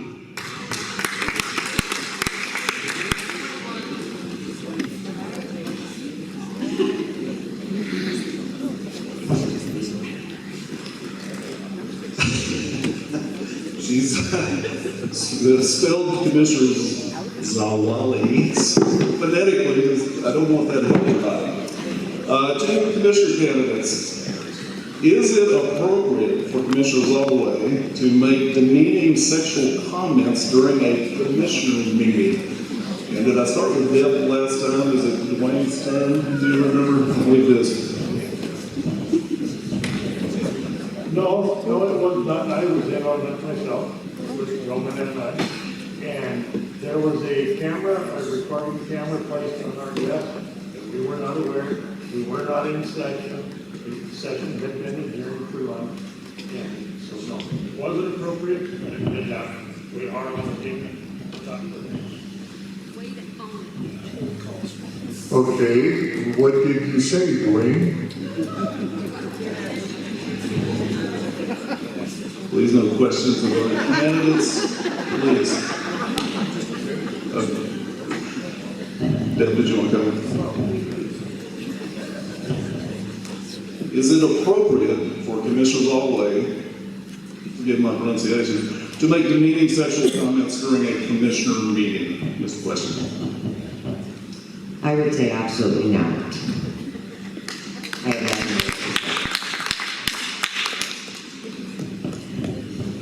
Well, we did have a closed session and addressed this. I don't know, it's all in the eyes of the beholder what you call demeaning and not. We were joking around with you guys. Yeah.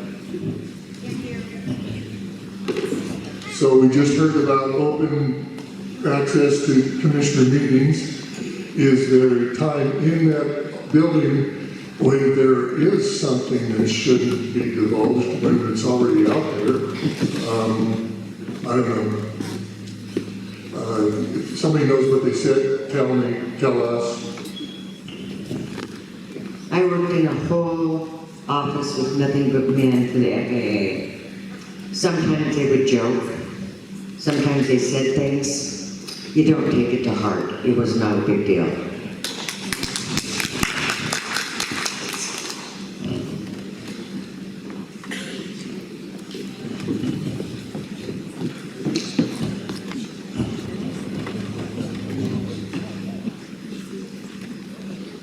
House District 9. We started with Jeff last time, so I'll start with you this time. What is Bill HB 819? I have no idea. Curtis? Well, it's one out of 1,980 bills, 4,350 bill requests, and I couldn't tell you. Some days on the floor session, you'd have 30 bills. A lot of them inconsequential, just quick little corrections. And you were lucky if you knew what you did at the end of each day. I don't know what anyone is. If somebody knows what it is, I'll be glad to remind you. Tell me what it is, I can tell you how to go. I think I remember 819, but I'm not debating here tonight, but Jeff? Like the other candidates, there's so many bills that have been passed. I'm uncertain. If there's anybody that can let us know, and we address it.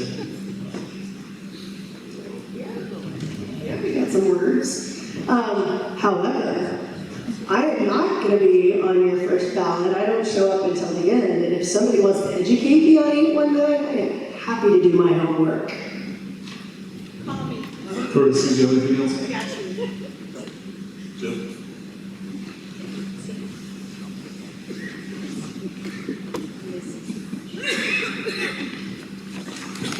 Questions for Senate candidates. I don't remember who started first. Last I think it's your turn, isn't it? Okay. All right, the question is, should children of legal immigrants who are born in the U.S. automatically be citizens? Well, according to the Constitution, the answer would be yes. According to Donald Trump, the answer probably would be no. There's a lot of debate here. When the amendment was put into place, it was talking about slaves, not illegal immigrants. So it's something that needs to be resolved.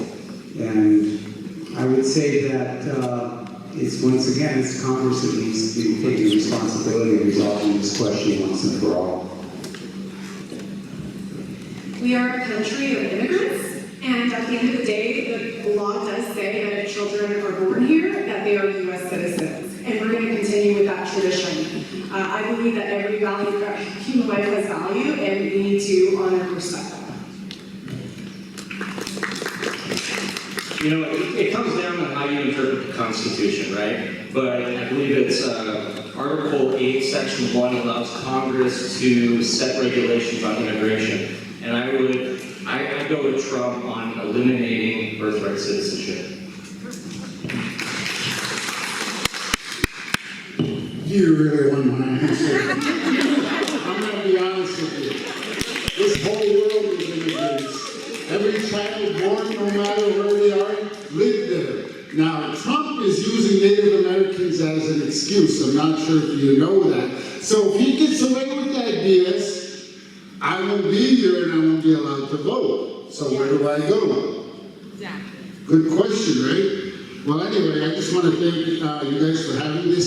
I thank you for your participation. It's beautiful. This is what democracy is all about. Many blessings.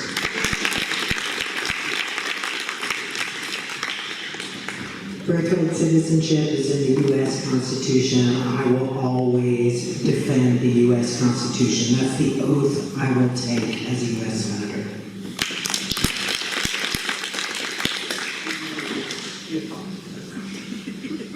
Just to be clear, I think that birthright citizenship is how we're conducting business right now. But once again, it is open for interpretation. And that's why the Supreme Court's in the position they are in. They should be able to actually tell us what it actually means. So I'm waiting for their answer. So I don't know any reasonable person who doesn't believe that everybody should come here legally on every side of the aisle. And at the end of the day, we should not be punishing children for something that they have no control over. We stand with them. Look, we have a problem with immigration. We have terrorist activity going on where people are coming here, having their kids infiltrating our rights in the United States. This is the time where we have to have that conversation and stand up and fight immigration. I'm more concerned about our first generation president and his history. Think about that. I'm more concerned about closing the loopholes in the tax system where he pays 34% of the $3.4 billion that he made since he took office. I'm just using him as an example of the super rich on both sides. So. All right, sounds good.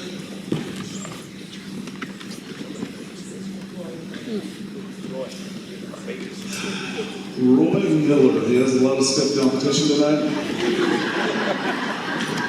How will you improve the county attorney's office? All right, since I have no one here to debate, do I get like the 30 and the 15 and the 15? Okay, so part of the problem is communication. There isn't any communication between the county attorney's office, at least in a healthy way, and the sheriff's office, the highway patrol, the attorney general. Communication is the key. Second, we have a really big caseload in this office compared to other counties of our size. Part of that is because cases get filed when they sit. I'm going to prioritize domestic violence, prioritize sexual assault, prioritize felonies involving violence. And I'm not going to have a speeding belt or a seatbelt ticket go to trial. Apparently that happened at some point, and that's ridiculous. So prioritize what needs to be prioritized. I'm guessing you don't need to rebut yourself. Okay.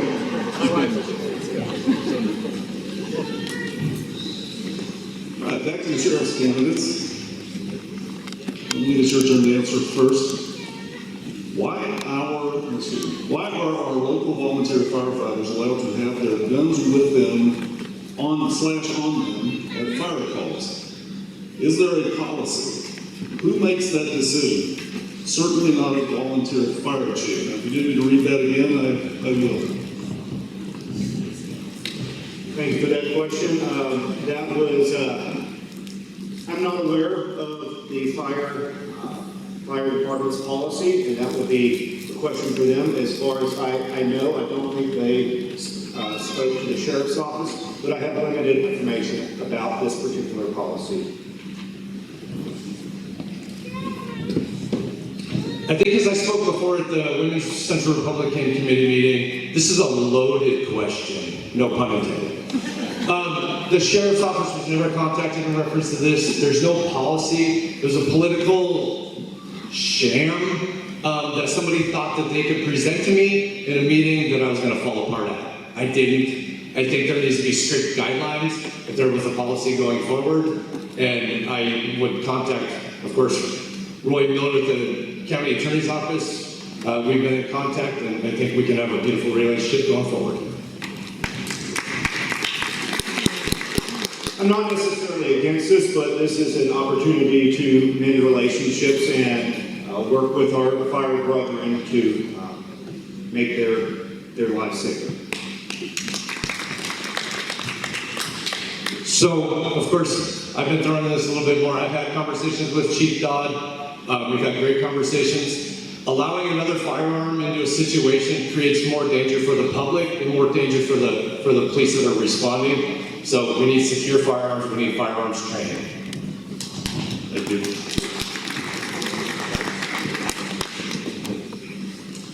Back to the Justice of the Peace, excuse me.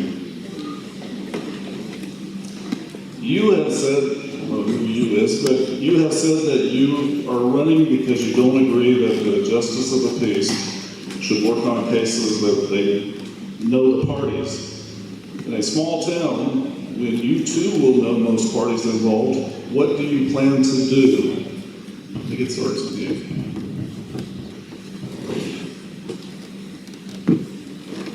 Everybody knows everybody here. I think what it runs down to is a personal relationship.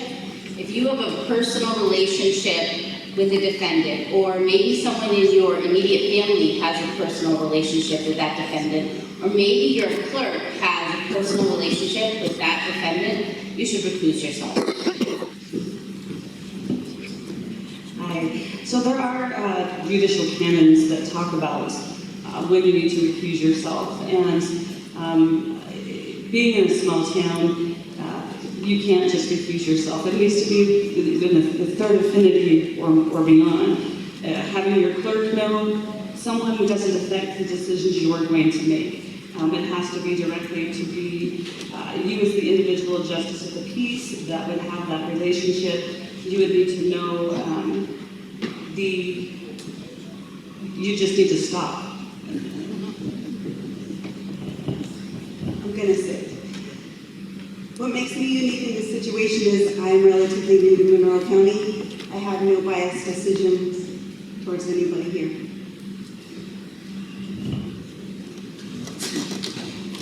I wanted to add a little bit to the recusing yourself, because it is something that we are dealing with on a daily basis. That's why you don't see me out in the community as much as I would like to be, because I do take it serious and need to make sure that I am not biased. Thank you. HD 90 again. Whose turn is it to start? First. Incumbent, you claim to have helped youth. I've seen nothing you have done. Tell us now, what have you done? Jeff, what will you do?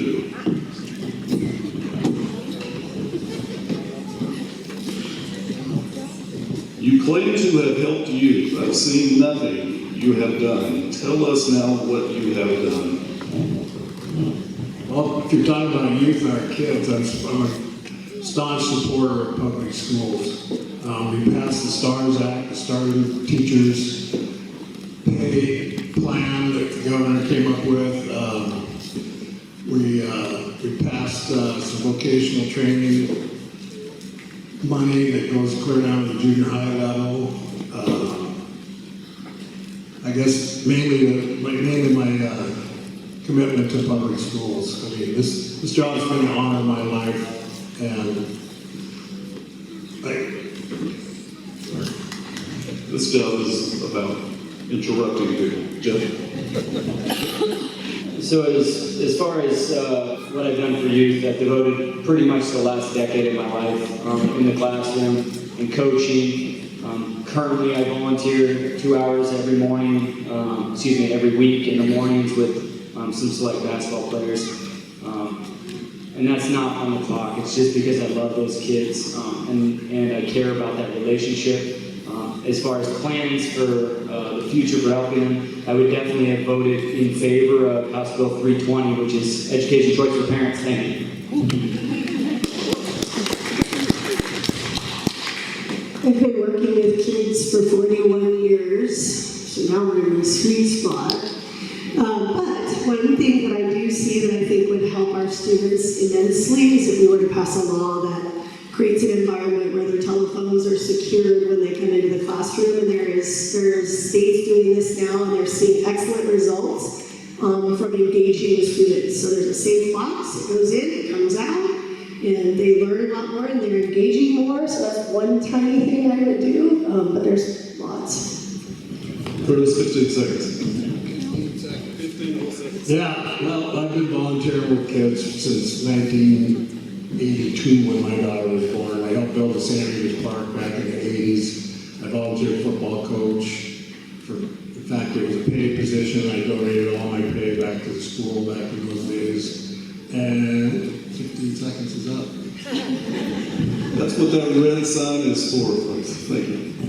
So the good news is St. Regis School District, we voted to not have phones in the classroom, so that's awesome. But that's a school board decision, and not a state decision. As far as House Bill 320, that was a really, really important one for all you parents out there, because it was going to allow you to make a choice for your kids where they go to school, homeschool, private school, public school. Thank you. There's some nuance to that as well, that the money can follow students in special education who need extra services that perhaps the school can't provide, so that is helpful that we need to explore. And then the other one, as far as private school, I wasn't in support of charter schools. I worked in one. Goodbye.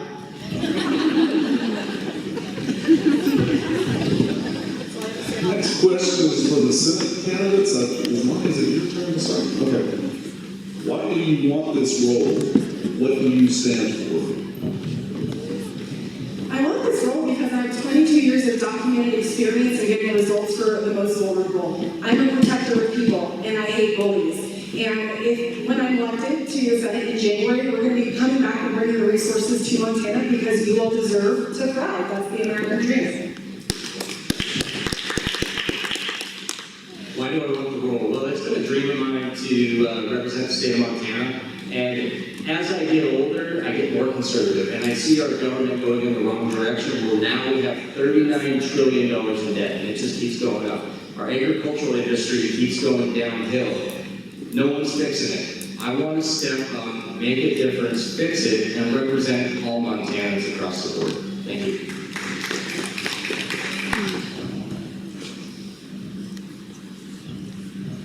Why do I want this? Because it's my calling.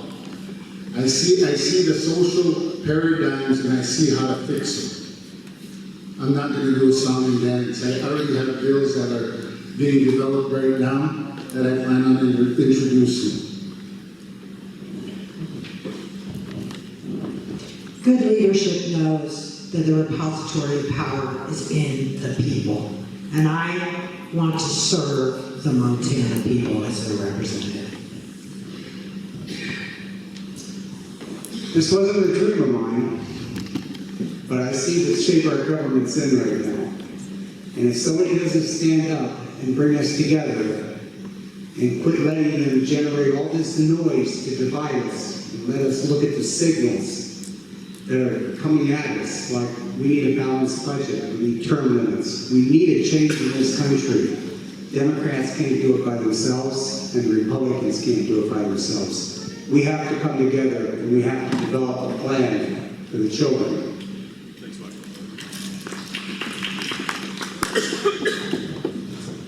We are a government of the people, by the people, and for the people, and we have to work together. We need to inspire each other to be the solution that we all need. That's what Montana does better than any other state in this country. Well, if you're tired of the Democrats screwing up our country and you're tired of the diverse Republicans right now, it's time to vote Libertarian, vote Kyle Walsh to the United States Senate. Thank you. Charles, 15 seconds. He's passing the bill. Okay. I was being courteous, giving the lady a chance to speak. But what we need to do is fire up our engines again. That means lumber. That means, even at a small scale, bringing back jobs, preparing our communities. I'm going there for you and not me. I greatly appreciate it. Thank you.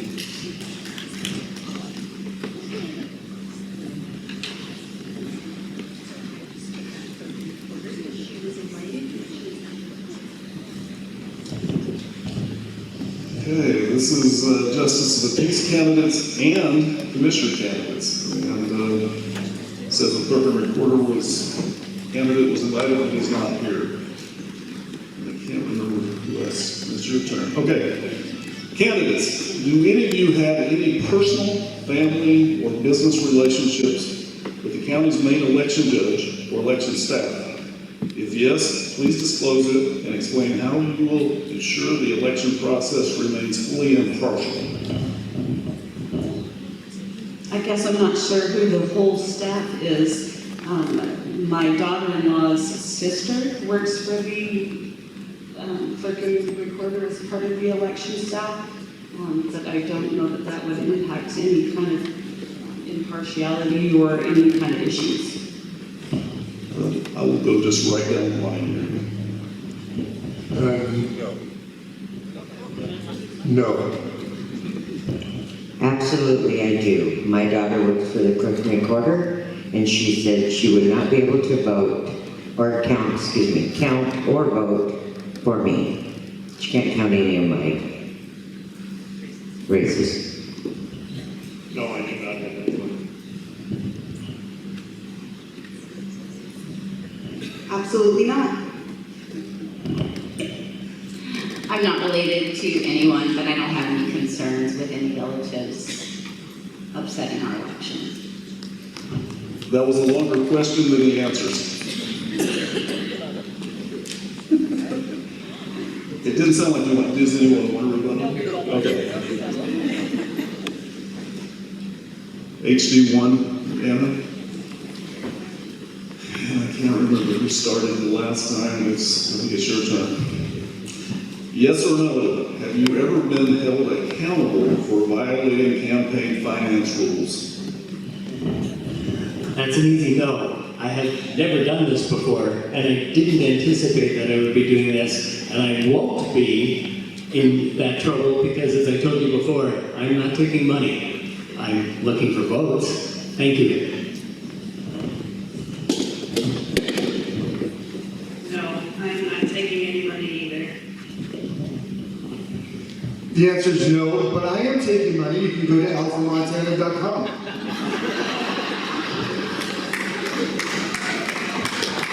The answer is no, but I am accepting the donations, although I don't have any way to accept those unless we're handing a check or cash. However, I do think that we need to rein in how non-live persons can donate money to and try to influence elections. I'll tell you what I did. I got elected student government president at the University of Montana, and I fought the left-wing dark money special interests there, and I stood up to them there, and that's what we've got to do. If we want to make Western Montana, and keep it Montana, we've got to fight back against these special interests. So I was proud to stand up for free speech at the University of Montana. No, first of all, one of my 3 pillars is ending corruption, which is specific to campaign finance. Our corporatocracy has pumped billions of dollars into our campaign finance system. I was the first candidate to endorse the Montana Plan, which is an independent, nonpartisan ballot initiative that is aimed at getting money out of politics right here in Montana, because corporations, I don't believe, are individuals, and we need to limit their rights on spending billions and billions and billions of dollars in our election.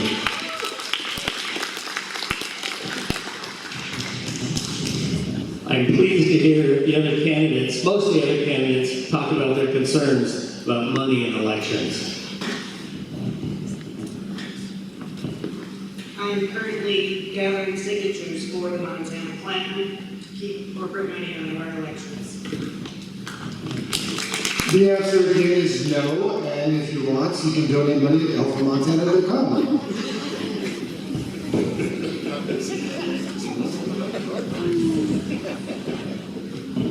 One thing I think we should do at the federal level to address the Citizens United and in 2010 and then in 2012, the 1912 Montana Corrupt Practices Law was overturned as well through a federal law. And what we should do is don't allow anybody to contribute unless you are eligible to vote in the United States. Thank you. Mineral County, what are we going to talk timber and mining? Look at the biggest influence in dark money right now are foreign influencers, billionaires. They funded the No Kings protests. They funded the chaos in LA. They funded the chaos in Minneapolis. They're funding these far left groups that are putting your kids out of work here in Western Montana.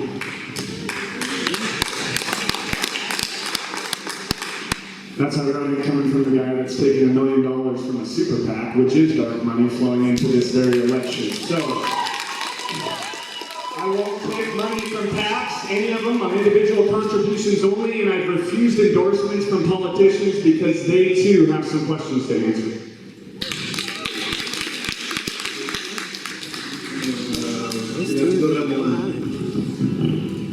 I appreciate being able to respond because a few things I just heard are absolutely not true. And we need truth from our elected officials. I will always tell the truth. alphamontana.com.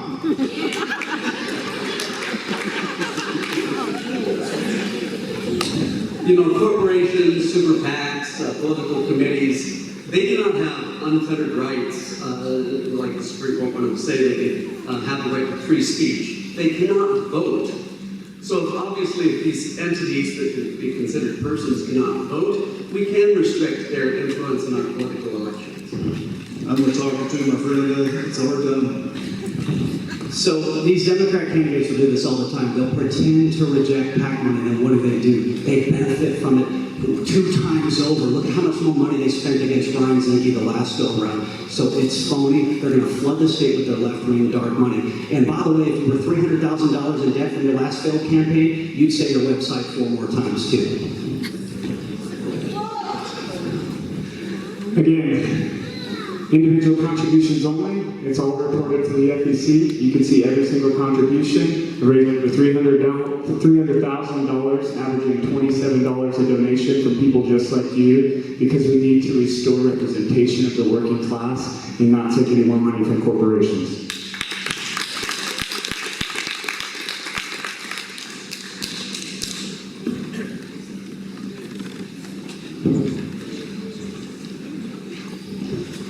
Back to the precinct committee folks. I think I started at the end last, is that right? If a PC candidate has a YouTube video of them making derogatory comments towards women, do you feel they possess the moral character necessary for this position? Absolutely not.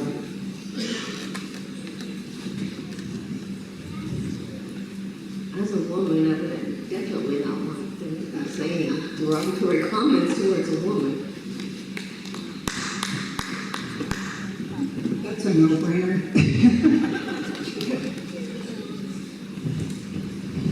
Yeah, that's a no for me. That's a no. He was asking me a question. If a PC candidate has a YouTube video of them making derogatory comments towards women, do you feel they possess the moral character necessary for this position? Absolutely not. I'm a mother of 7 daughters, and I wish it would. Doesn't sound like there's much disagreement among your precinct folks for that. I'm assuming no rebuttal. Okay, so we are. Oh. I agree.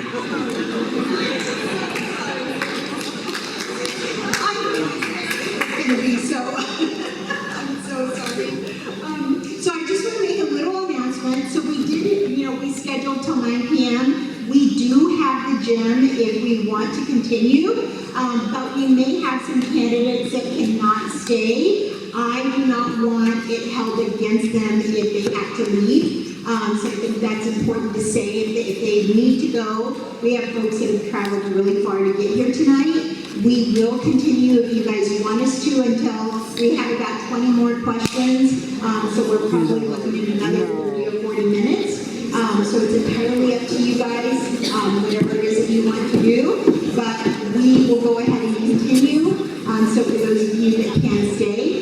Another thing that I do want to add, every single candidate was invited tonight.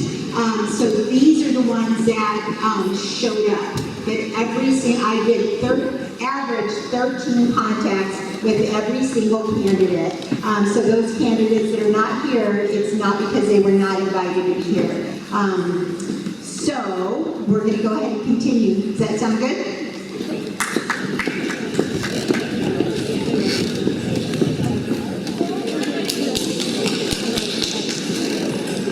Anybody has any questions before I leave?